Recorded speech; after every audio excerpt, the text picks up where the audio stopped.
sebelum sentuh aku. Coba tolong jelaskan apa yang Anda sukai, apa yang Anda tidak sukai.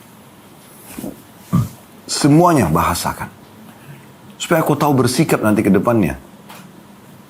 Maka kata Syura, aku katakan kepadanya, aku menyukai demikian dan demikian. Dalam Quran aku menyebutkan apa saja yang aku sukai berupa kata-kata, perbuatan, makanan, dan segala sesuatunya. Sementara aku tidak menyukai demikian dan demikian. Dalam Quran aku sebutkan semua yang aku tidak sukai. Maka si wanita ini sudah tangkap, oh ternyata suaminya suka kalau bertutur kata seperti ini, ya pakaian yang seperti ini, makanan yang seperti ini, ya, semuanya dijelaskan. Dan yang tidak disuka begini dan begitu, warna kah, bau kah, segala macam, dijelaskan semua. Ini istri yang sangat cerdas ya, karena di awal malam pertama dia sudah langsung lakukan itu, supaya dia tidak salah dalam melayani suaminya nanti.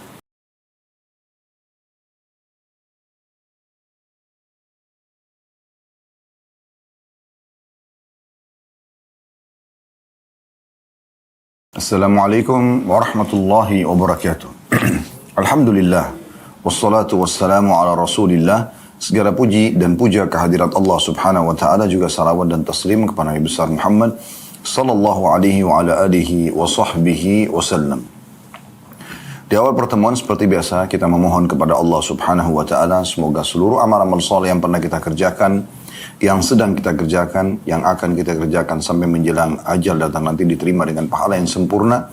Dan semoga seluruh kesalahan, kekhilafan, dosa-dosa dan maksiat yang pernah kita lakukan dimaafkan oleh Allah subhanahu wa ta'ala dengan kemahamurahannya, serta diganti menjadi pahala. Dan semoga Allah subhanahu wa ta'ala memberkahi sisa umur kita semuanya, dan selalu berada di atas iman, ilmu, dan amal saleh. Dan semoga Allah subhanahu wa ta'ala menyatukan kita juga semua di surga firdausnya tanpa hisab, sebagaimana Allah satukan kita di majlis ilmu ini, baik secara live ataupun siaran ulang. Serta kita selalu mendoakan agar negara kita menjadi negara yang aman, tentram, damai, seluruh umat Islam di bawah naungan ukhuwah Islamiyah. Dalam hal ibadah mereka kembali kepada wahyu Al-Quran dan sunnah sesuai dengan pemahaman para sahabat. Dan juga semoga Allah berikan petunjuk para pemimpin-pemimpin negara kita agar selalu berlaku adil, menjalankan tugas-tugas mereka dengan baik, serta menjadikan itu sebagai tambahan amal saleh buat mereka. Dan semoga Allah juga memaafkan kekhilafan mereka. Dan semoga Allah menjadikan kita semua masyarakat yang selalu mendukung dengan doa, juga dengan motivasi positif, ya, sehingga terjadilah kerjasama yang baik dan kita menjadi negara yang maju dan juga selalu tentram, damai, dan menjadi contoh bagi negara-negara lain. Allahumma amin. Seperti biasa teman-teman sekalian, di hari Kamis siang hari pukul 13.00 waktu Indonesia Barat kita akan melanjutkan berbuku kita Kuni Zaujatan Najihah, jadilah istri yang sukses, di mana penerbit memberikan judul dengan menuju rumah tangga yang bahagia. Dan seperti dari awal, kalau yang mengikuti pertemuan kita ini, Kamis demi Kamis, bab demi bab, memang bahasan buku ini fokus kepada muslimah, khususnya seorang istri. Dan pada kesempatan ini insya Allah kita akan masuk salah satu bab yang menarik untuk dibahas, yaitu bab ke-10, memahami kejiwaan.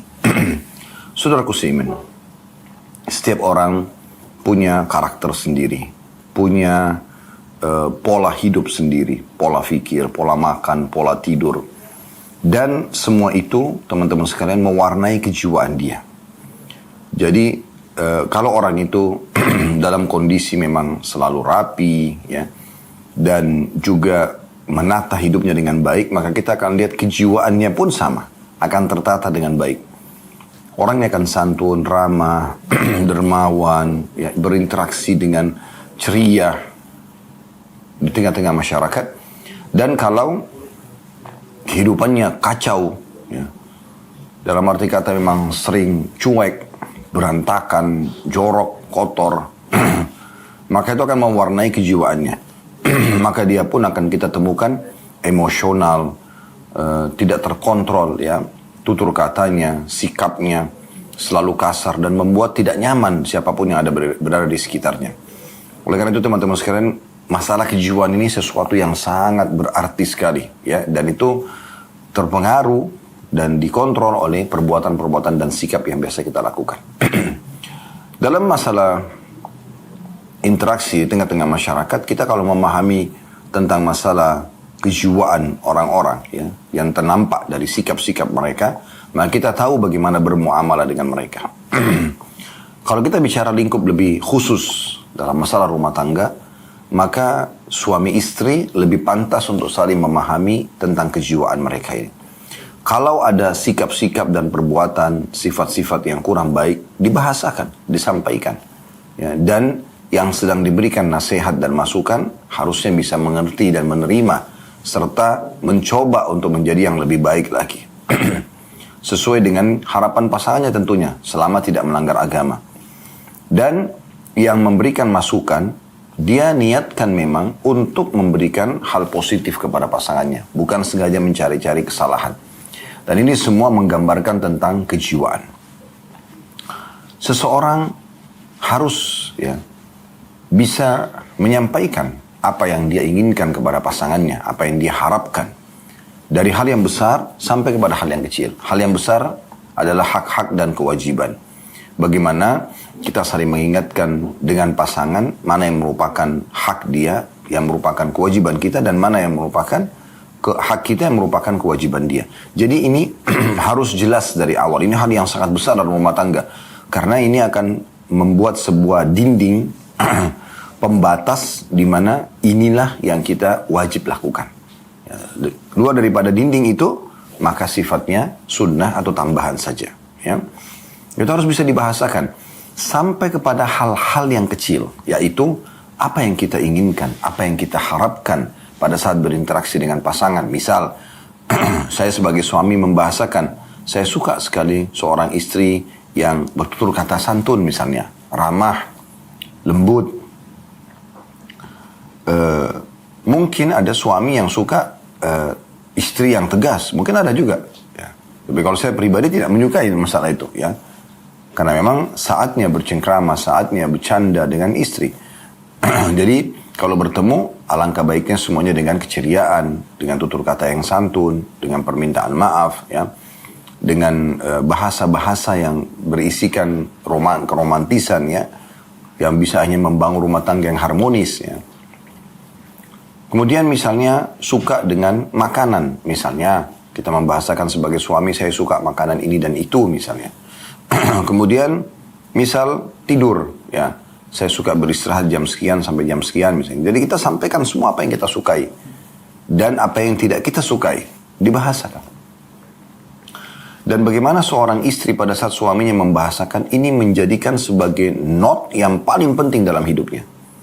Karena orang yang Allah subhanahu wa ta'ala gantungkan padanya kebahagiaan dunianya, akan terpenuhi semua kebutuhan dia, makanannya, minumannya, pakaiannya, keamanannya, pendidikannya, dan segala macam tempat tinggal, transportasi, Allah gantungkan kepada suaminya. Maka kapan dia memahami kejiwaannya dan mengetahui dari hal yang besar yang merupakan kewajiban seorang istri pada suaminya, sampai pada hal yang kecil, keinginan-keinginan kecil pun, ya, pernak-pernik kehidupan yang disampaikan oleh suami, dia jadikan sebagai not terpenting dalam hidupnya, lalu kemudian dia jadikan sebagai program utama, maka pastikan dia akan bahagia di dunia karena akan mendapatkan pasangan yang selalu setia dan sayang dengan dia dan memenuhi kebutuhannya, serta juga akan mendapatkan ridho Tuhannya yang akan mendapatkan nanti di akhirat surga dengan derajat yang paling tinggi. Ingat selalu sabda Nabi SAW, istri manapun atau wanita manapun yang menjaga sholat 5 waktunya, gak disebutin sholat sunnah, berpuasa Ramadannya, tidak disebutkan puasa sunnahnya, dan mentaati serta melayani suaminya dengan baik, dia jadikan program utama setelah ibadah kepada Allah subhanahu wa ta'ala. Ya, setelah sholat, setelah puasa yang wajib-wajib, kemudian dia fokus kepada suaminya, kecuali pada saat dia meninggal, dia boleh pilih dari 8 pintu surga yang mana dia ingin masuk. Ini tiket VIP-mu, wahai muslimah. Terutama kalau engkau sedang bersatu sebagai istri. Oleh karena itu syaitan selalu ingin merusak ini.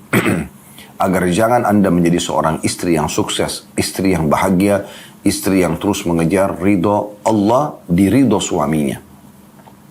Selalu dia jadikan suaminya target utamanya. Kebahagiaan semua digantungkan pada suaminya. Dia bagaimana, ya, merawat dirinya, berhias, ya, menjaga kehormatan kemaluannya pada saat suaminya lagi tidak ada, semuanya untuk suaminya. Dan itulah memang yang diperintahkan dalam syariat Allah subhanahu wa ta'ala. Bukankah itu masuk dalam kandungan umumnya sabda Nabi SAW, kalau seandainya boleh orang sujud kepada selain Allah, aku akan suruh istri sujud pada suaminya.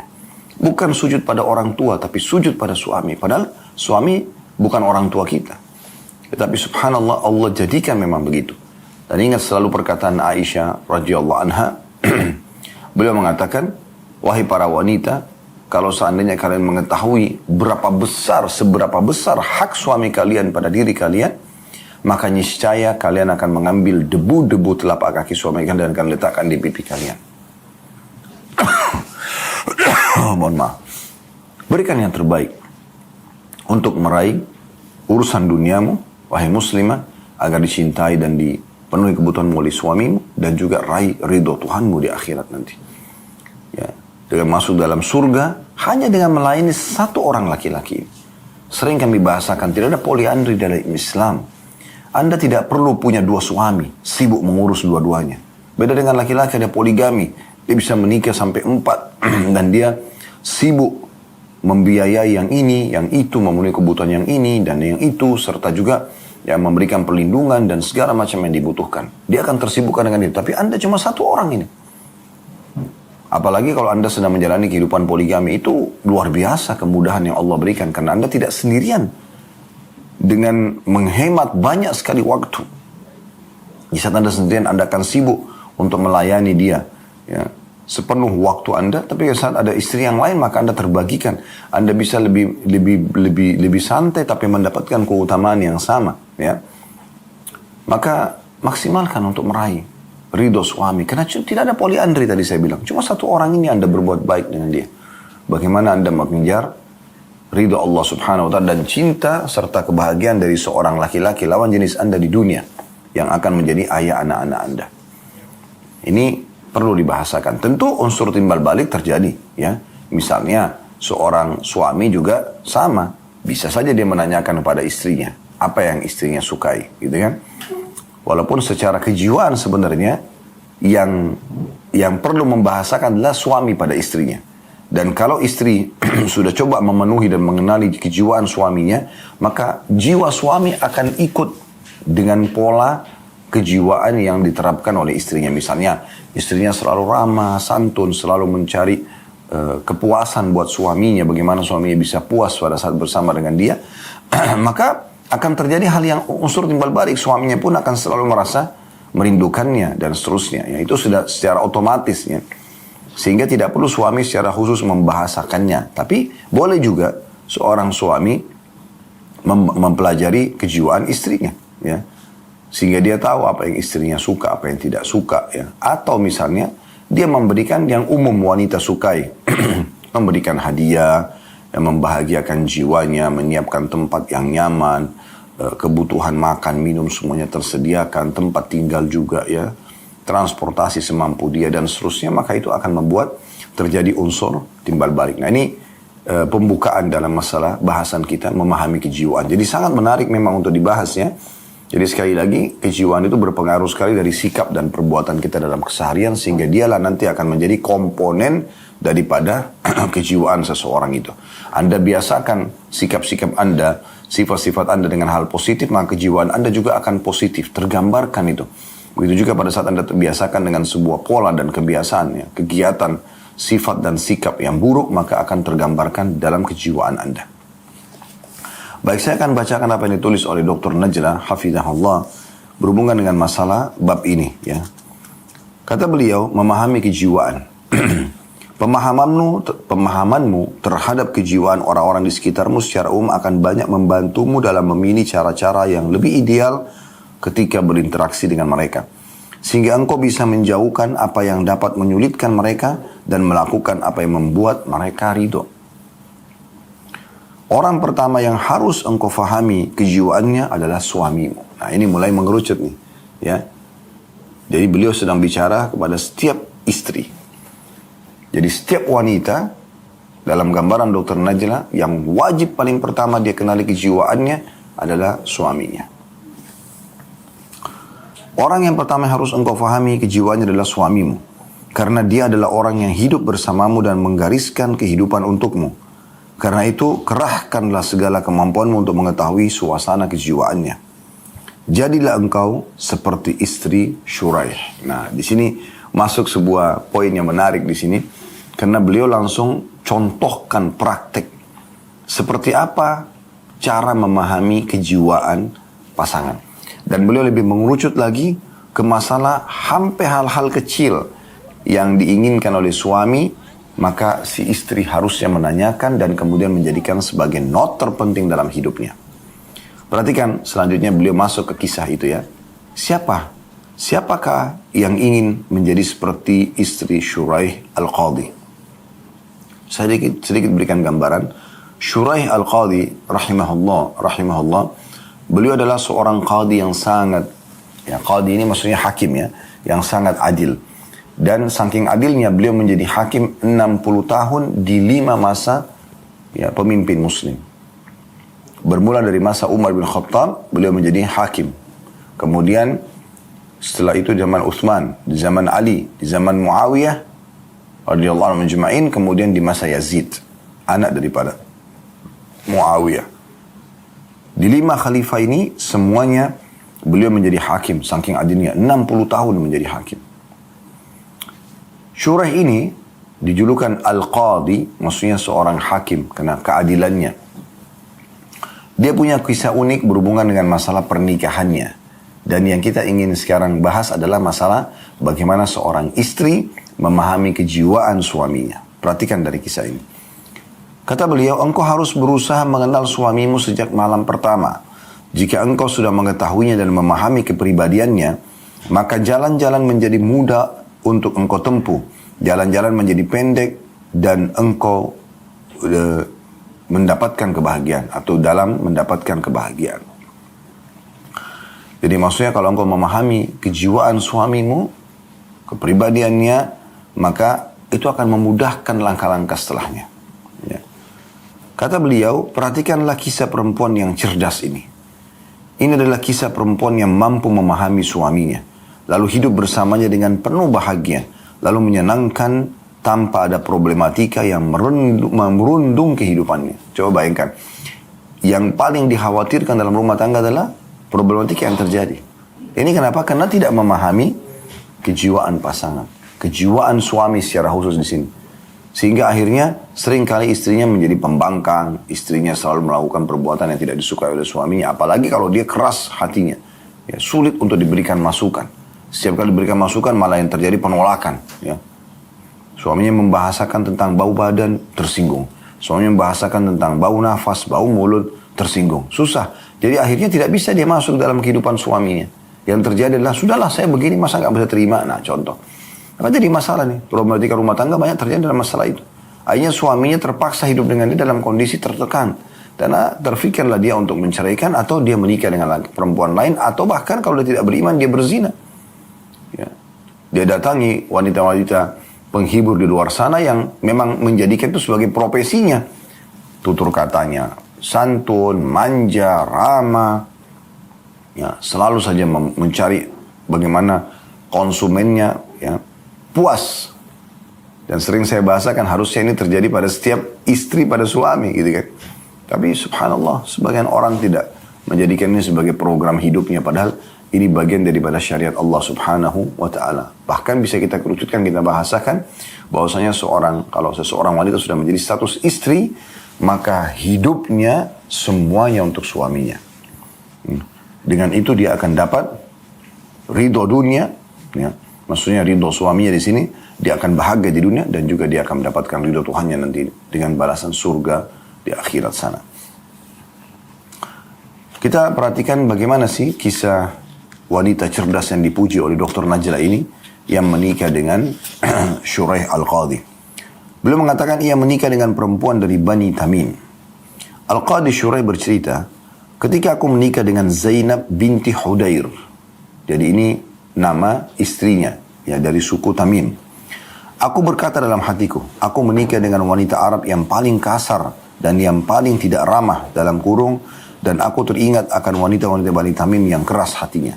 Maksudnya, beliau pada saat itu melamar seorang wanita dari Bani Tamim, dan Bani Tamim terkenal ya pada saat itu ya, itu tidak pukul rata sampai sekarang. Nah, sampai sekarang mereka masih punya keturunan. Tapi pada saat itu terkenal sekali Bani Tamim, wanitanya kasar-kasar. Cuma beliau Allah mudahkan untuk mendapatkan seorang wanita dari Bani Tamim. Dan nanti kita ambil pelajaran ternyata walaupun tersebar sebuah informasi negatif tentang satu suku, satu keluarga, tidak bisa kita pukul rata. Karena itu mungkin globalnya sifat yang ada di keluarga itu atau di suku itu. Tapi belum tentu semuanya sama. Belum tentu semuanya sama. Di sini Al-Qadhi Syurai bercerita, ketika aku menikah dengan Zainab binti Hudair, aku berkata dalam hatiku, aku menikah dengan wanita Arab yang paling kasar dan paling tidak ramah. Dan aku teringat akan wanita-wanita Bani Tamim yang keras hatinya. Tentu ini berarti bukan semuanya orang Arab begitu, tapi ada sebagian suku terkenal. Sebagaimana juga di negara kita di Indonesia ada suku-suku, atau di Afrika atau di Eropa ada memang suku-suku terkenal dengan kekerasan mereka. Maksudnya di sini mungkin karakternya, ya, bawaannya, mungkin ya bahasa tutur katanya mungkin seperti itu. Ya. Tapi nanti dari kisah ini kita lihat ternyata apa yang tersebar itu tidak semuanya juga benar, gitu kan? Jadi jangan Anda ambil tolak ukur, oh karena suku ini atau keluarga yang terkenal begitu berarti semuanya pukul rata. Tidak, Anda bisa melihat pelajaran dari kisah Syurah ini. Lalu beliau mengatakan, aku pun berkeinginan untuk menceraikannya. Aku bergumam, aku akan, tanda kutip, aku akan menggaulinya terlebih dahulu. Jika aku menemui apa yang aku sukai, maka aku lanjutkan. Dan jika tidak, maka aku akan menalaknya. Maksudnya, Syurah Al-Qadhi ditawarkan seorang wanita dari Bani Tamim. Dan dia merasa ini adalah sebuah penawaran positif. Lalu kemudian dia terima, dia melamar wanita tersebut. Tapi karena banyaknya isu tentang hal negatif dari Bani Tamim, maka dia pun akhirnya menceritakan bagaimana pengalaman dia. Di awal sekali dia menikah, karena dia sudah terlanjur melamarnya dan dia menikahinya, maka dia mengatakan, saya akan bergaul sama wanita ini. Di saat saya temukan apa yang saya sukai, maksudnya memang yang saya harapkan dari karakter yang baik, santun, seorang istri yang salehah, melayani suami dengan baik, ya, menjadi ibu anak-anak yang baik, maka saya akan pertahankan. Kalau tidak, mungkin saya akan ceraikan. Kemudian kaum wanita Bani Tamim menyerahkan wanita itu. Setelah akad nikah, diantarkan. Ketika telah didudukkan di rumah, aku katakan, wahai fulana, dia berbicara dengan istrinya, sunnahnya jika perempuan menemui laki-laki atau suaminya, maka suami melaksanakan sholat 2 rakaat. Begitu juga dengan istri. Lalu aku pun, kata Syurai, mengerjakan sholat 2 rakaat. Setelah itu aku menoleh ke belakang, ternyata ia sholat di belakangku. Jadi ini penilaian pertama si suami. Karena suami ini seorang hakim muslim yang sangat saleh, terkenal seorang tabi'in yang sangat saleh. Bahkan Syurai ini dikenal dengan tabi'in besar. Karena dia hidup di masa Nabi Muhammad SAW, hanya karena tidak ketemu dengan Nabi maka tidak dikategorikan sahabat. Andai saja dia sempat lihat Nabi sesaat saja, maka julukan dia bukan tabi'in, tapi julukannya menjadi sahabat. Karena orang ini sangat soleh. Karena kesolehannya, jadi dia suka kalau istrinya juga solehah. Di antara tolongnya adalah sholat. Di saat suaminya lagi sholat malam, dia ikut misalnya. Atau di saat misalnya suaminya mau sholat mungkin ya, atau lagi tertidur, dia coba ingatkan dengan santun dan ramah. Misal, atau dia ingatkan mau bangun jam berapa misalnya, atau apalah ya, yang kira-kira bisa membantu dan mendukung suami. Nah di sini Syurai pada saat sudah mengatakan dia ingin melihat istrinya, dia ingin mengujinya, ya. Sunnahnya kalau laki-laki ketemu sama istrinya atau istri ketemu sama suaminya, maka si suami sholat. Begitu juga dengan istrinya, sholat 2 rakaat, ya, diniatkan nafilah tambahan, pendekatan diri kepada Allah Subhanahu Wa Taala. Mohon maaf. Lalu kemudian Syurai sholat tanpa mengajak istrinya. Dia cuma membahasakan sunnahnya istri sama suami sholat. Nanti dia mengatakan, aku pun mengerjakan sholat 2 rakaat. Setelah itu aku menoleh ke belakang. Ternyata ia, maksudnya si istri, sholat di belakangku. Ketika aku selesai sholat, beberapa budak perempuannya datang kepadaku lalu mengambil pakaianku dan memakaikan padaku gaun yang sudah diberi warna dengan za'faran. Maksudnya akhirnya karena mau malam pertama, maka biasanya tradisi pada saat itu si mempelai laki-laki pun diberikan baju yang khusus buat dia, gitu, kayak baju tidur ya, yang sudah dibubuhi minyak wangi. Tentu yang dimaksud di sini adalah diberikan dan dikenakan, maksudnya diberikan kepada beliau lalu beliau pakai sendiri ya, bukan berarti dipakaikan dengan budak-budak wanita ini. Ketika rumah sudah kosong, aku mendekatinya lalu menjulurkan tanganku ke arahnya. Nah ini mulai masuk lebih dalam nih. Ya, bagaimana mengenali kejiwaan suami dari seorang wanita yang akhirnya dipuji oleh Shuraih. Yang tadinya Shuraih khawatir ini termasuk wanita yang buruk. Gitu kan. Dia mengatakan, ya, ketika rumah sudah kosong, aku mendekatinya lalu menjulurkan tanganku ke arahnya. Ternyata ia mengatakan perlahan. Sebentar. Ya. Dengan santun, dengan ramah. Aku berkata dalam hatiku, salah satu musibah telah menimpahku. Maksudnya, kok bisa istrimu disentuh, tapi dia malah nahan, gitu kan. Kemudian ia memuji Allah dan bersalawat kepada Nabi SAW. Maksudnya tiba-tiba wanita ini mengatakan, Alhamdulillah, wassalatu wassalamu ala Rasulillah. Berarti penolakannya bukan karena tidak mau disentuh, tapi ada sesuatu yang dia ingin lakukan. Kenapa dia memuji Allah dan juga membaca salawat pada Nabi SAW. Maka kemudian ia mengatakan, wanita itu bilang, istri Shuraih ini, sesungguhnya aku adalah wanita asing yang tidak mengetahui akhlakmu atau tidak mengetahui tabiatmu. Maka jelaskan kepadaku apa yang engkau sukai agar aku bisa melakukannya, dan apa yang engkau tidak sukai sehingga aku bisa meninggalkannya. Ini penilaian positif pertama, yang kedua dari Shuraih. Tadi penilaian positif pertama, adalah istrinya ikut sholat. Ya. Penilaian positif yang kedua, istrinya sebelum disentuh, dia takut salah nanti menjadi seorang istri karena dia sudah tahu surganya, ya, kebahagiaannya ada pada suaminya. Maka dia mengatakan, sebelum sentuh aku, coba tolong jelaskan apa yang Anda sukai, apa yang Anda tidak sukai. Semuanya bahasakan, supaya aku tahu bersikap nanti ke depannya. Maka kata Shuraih, aku katakan kepadanya, aku menyukai demikian dan demikian. Dalam Quran aku menyebutkan apa saja yang aku sukai berupa kata-kata, perbuatan, makanan, dan segala sesuatunya. Sementara aku tidak menyukai demikian dan demikian. Dalam Quran aku sebutkan semua yang aku tidak sukai. Maka si wanita ini sudah tangkap, oh ternyata suaminya suka kalau bertutur kata seperti ini, ya, pakaian yang seperti ini, makanan yang seperti ini, ya, semuanya dijelaskan. Dan yang tidak disuka begini dan begitu, warna kah, bau kah, segala macam, dijelaskan semua. Ini istri yang sangat cerdas ya, karena di awal malam pertama dia sudah langsung lakukan itu, supaya dia tidak salah dalam melayani suaminya nanti. Lalu si istri bertanya lagi, sampaikan kepadaku tentang keluarga kerabatmu yang engkau suka berkunjung kepadamu. Maka aku menjawab, kata Shuraih, aku adalah seorang qadhi, seorang hakim, dan aku tidak suka mereka menjemukan diriku. Ya, artinya, kalau ada kerabat datang, iya, tapi kalau untuk berlama-lama, ya, mengambil waktu, aku tidak suka hal yang seperti itu. Aku pun merasakan, kata Shuraih, bahwa malam itu adalah malam yang paling menyenangkan. Karena semua apa yang Shuraih harapkan, istrinya langsung praktekin.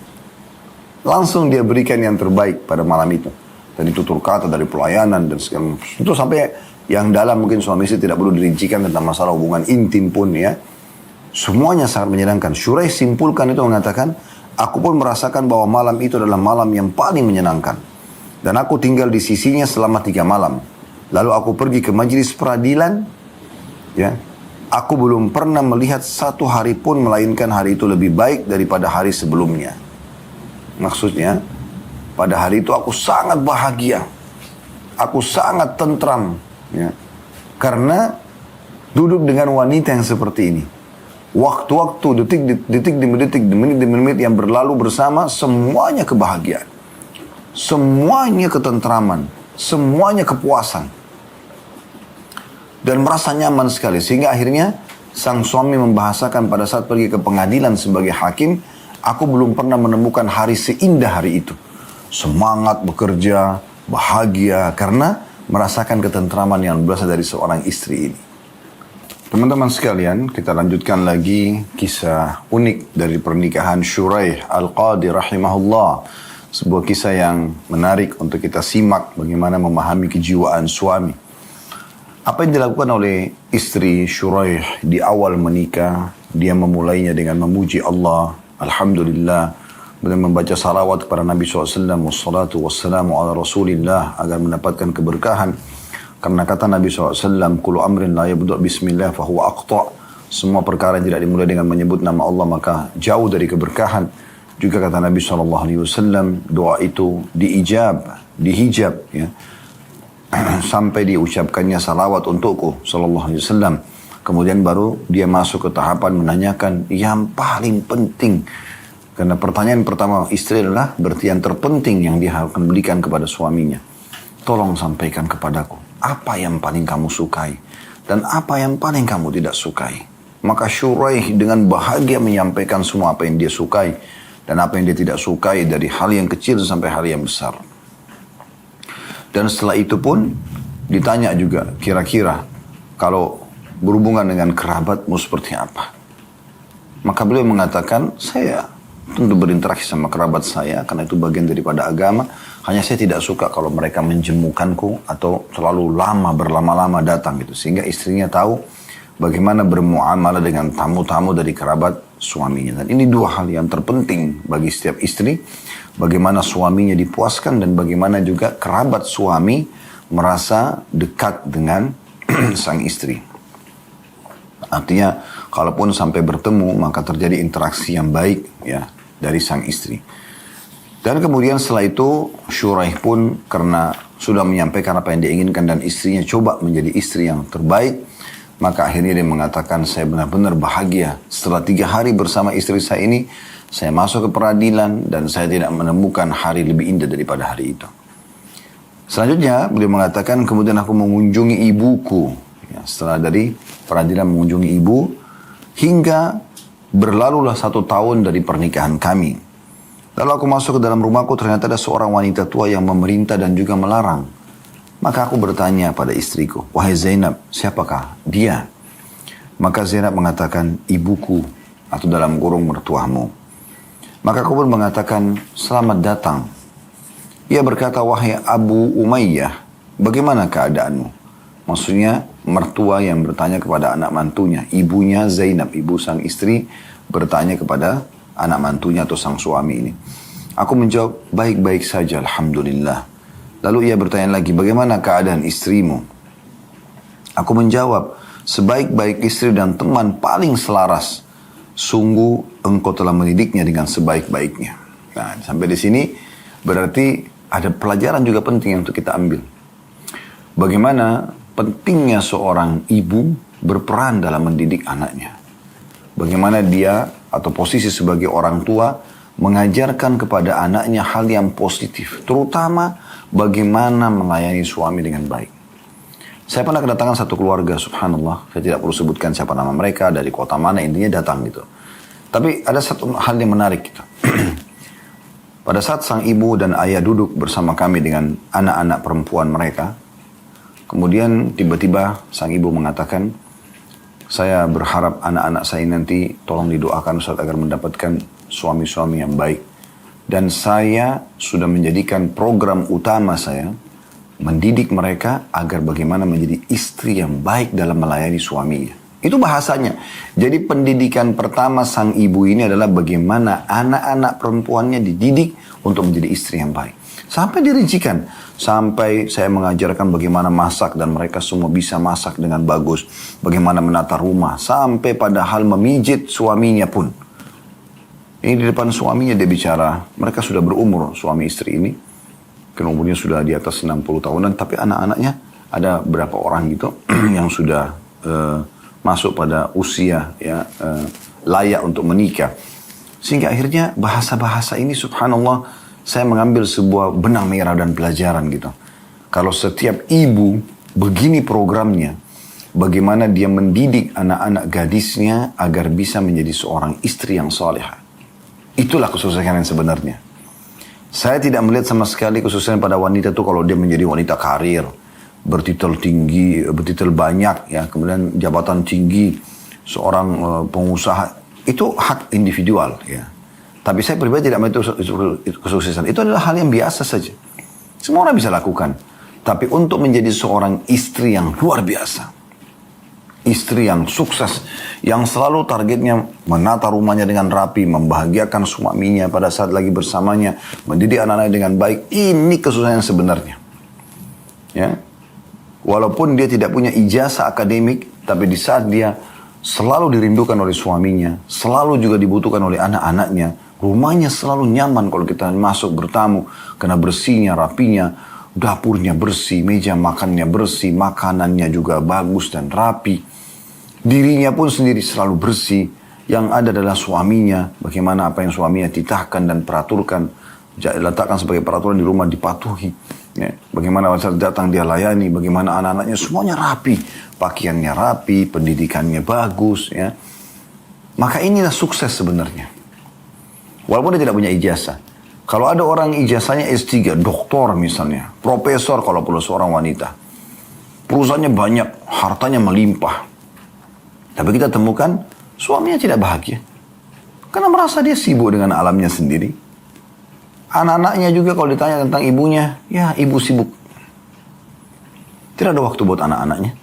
Rumah semua yang tata adalah orang-orang lain gitu kan. Sama sekali tidak ada interaksi dia, kecuali sangat sedikit waktu yang dia lowongkan. Tidak sukses. Apa yang sukses? Apakah kebahagiaan itu hanya karena makan, nongkrong sama teman-teman? Atau karena ditepuk tangani oleh banyaknya orang yang sedang ikut meresmikan sebuah perusahaan? Tidak, saudariku. Bukan itu.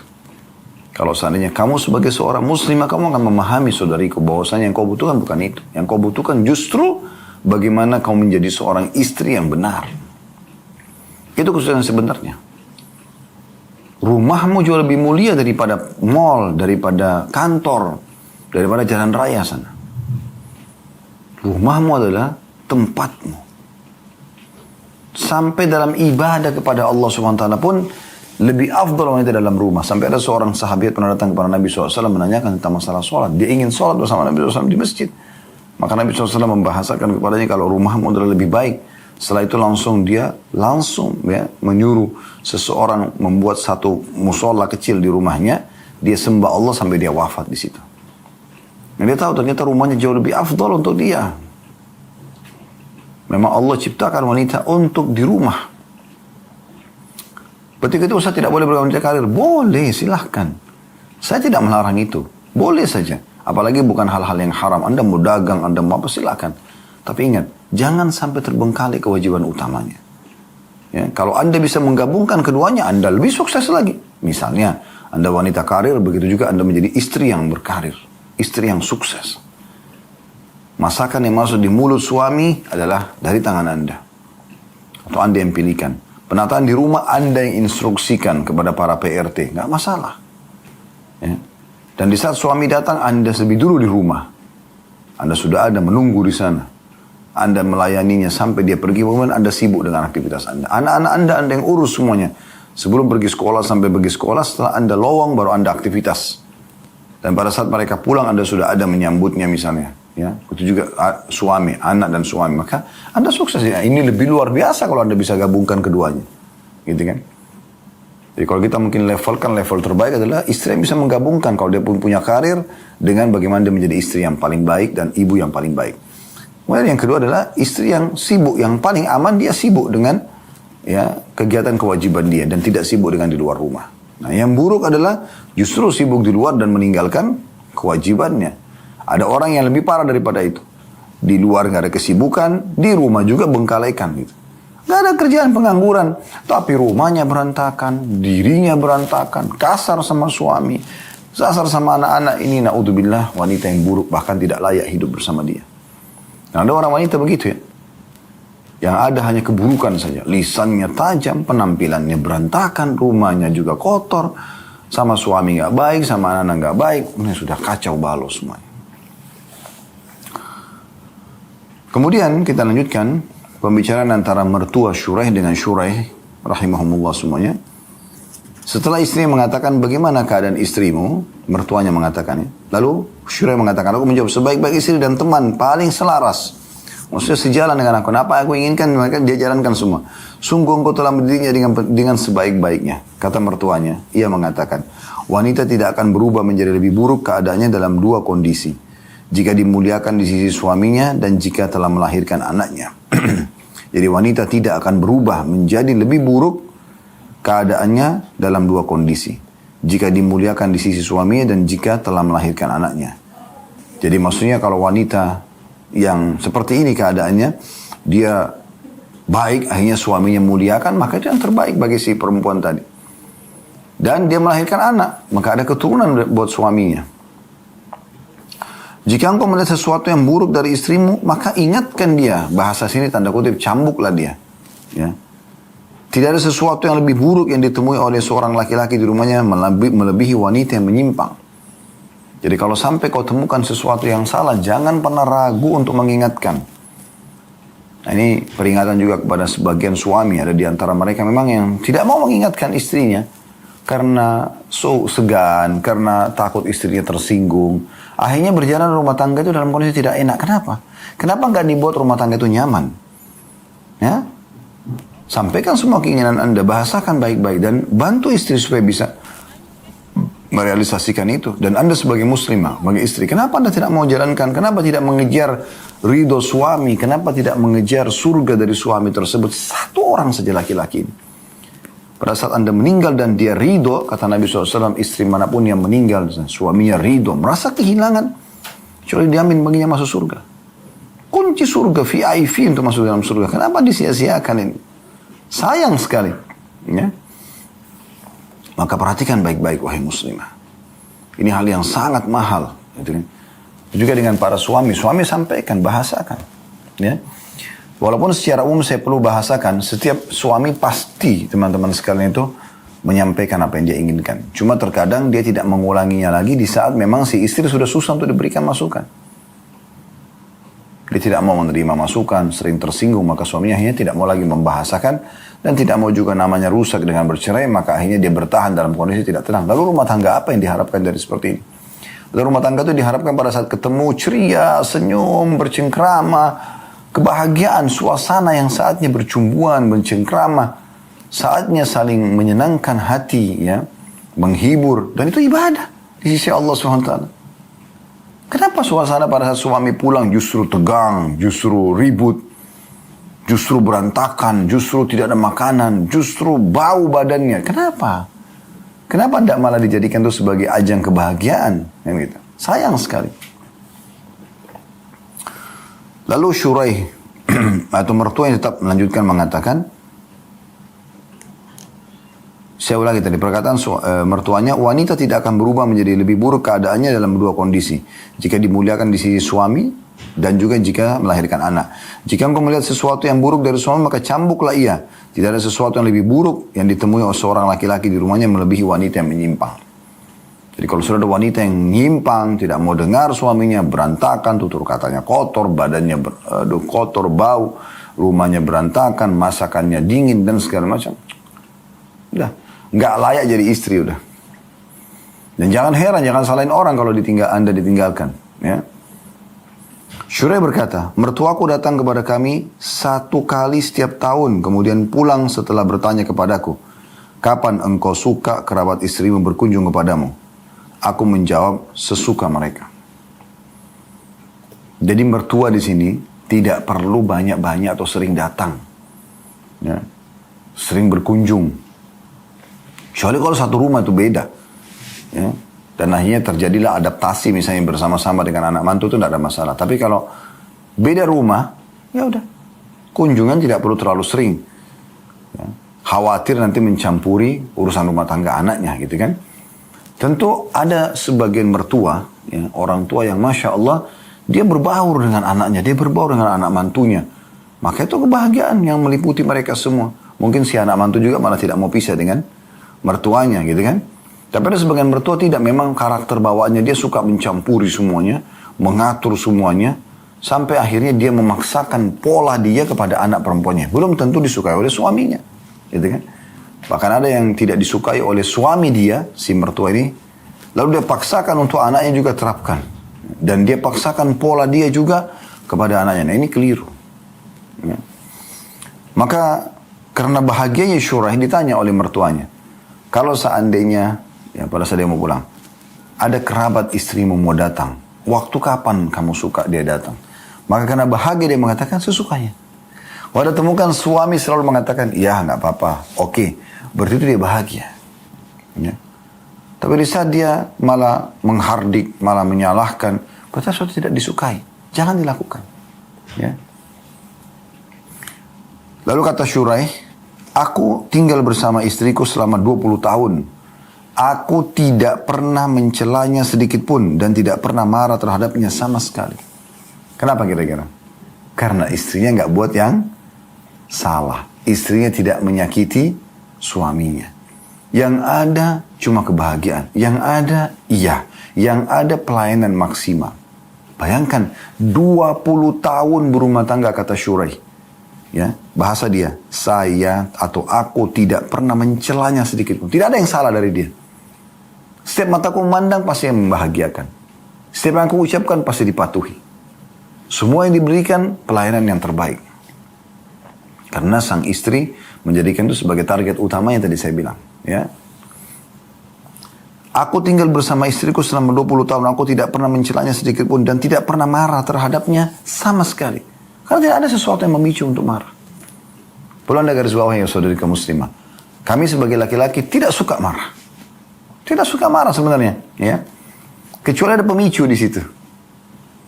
Sudah diingatkan tidak mau dengar, maka pemicu ini akan membuat orang marah. Orang kalau masih normal tidak ada marah tanpa sebab kan? Mustahil. Tapi marah itu muncul karena adanya sikap-sikap. Dan anda punya banyak waktu di rumah. Waktu-waktu lowong itu gunakan untuk meningkatkan skill dan keterampilan anda sebagai seorang istri. Gitu kan? Itu penting. Kemudian kata beliau, Dr. Najlah yang mengatakan kesimpulan yang bisa kita ambil dari kisah ini adalah bahwa pemahaman istri mengenai kondisi suaminya akan mengilustrasikan langkah yang jelas yang harus ia tempuh ketika berinteraksi dengannya. Ia mengetahui apa yang disukai suaminya, lalu melaksanakannya dan menjauhi apa yang tidak disukainya. Seorang perempuan mungkin akan merenung sambil berkata, jika aku mengetahui akhlak yang buruk dalam diri suamiku, bagaimana aku bisa berinteraksi dengannya? Baik, ini nanti akan masuk ke bahasan kita yang akan datang ya. Sekarang, bagaimana kalau menemukan suami yang punya karakter-karakter justru bukan yang seperti diharapkan. Seperti nanti ada bahasan ke depannya insya Allah, bagaimana berinteraksi dengan suami yang sangat pencemburu. Ada juga bagaimana berinteraksi nanti dengan suami yang kikir. Ada juga bahasan kedepannya nanti bagaimana menghadapi suami yang temperamental. Ya, ini insya Allah nanti akan ada bab-bab bahasan khusus yang akan kita bedah satu persatu kedepannya insya Allah. Sekali lagi kalau ada benar dari Allah, kalau ada salah dari saya mohon dimaafkan. Subhanakallahumma bihamdika, asyhadu an la ilaha illa anta astaghfiruka wa atubu ilaik. Wassalamualaikum warahmatullahi wabarakatuh.